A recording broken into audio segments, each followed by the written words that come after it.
academics. Reading scientific papers can feel like decoding a secret language.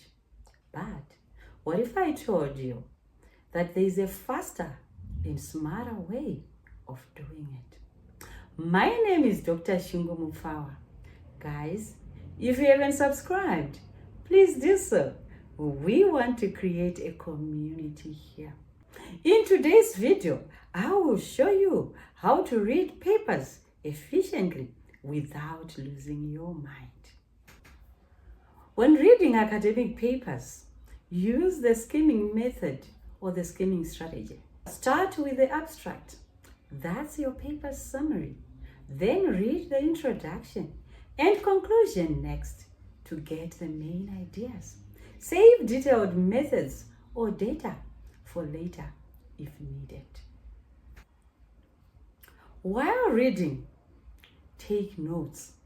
Jot down key points and questions. Use highlighters sparingly. Only mark what really matters. Stay organized. Keep a research folder or digital note app where you summarize each paper in a few sentences. This saves tons of time later. Don't forget to like, share, comment, and hit the subscribe button for more academic hacks. You've got this. See you all in the next video. Bye.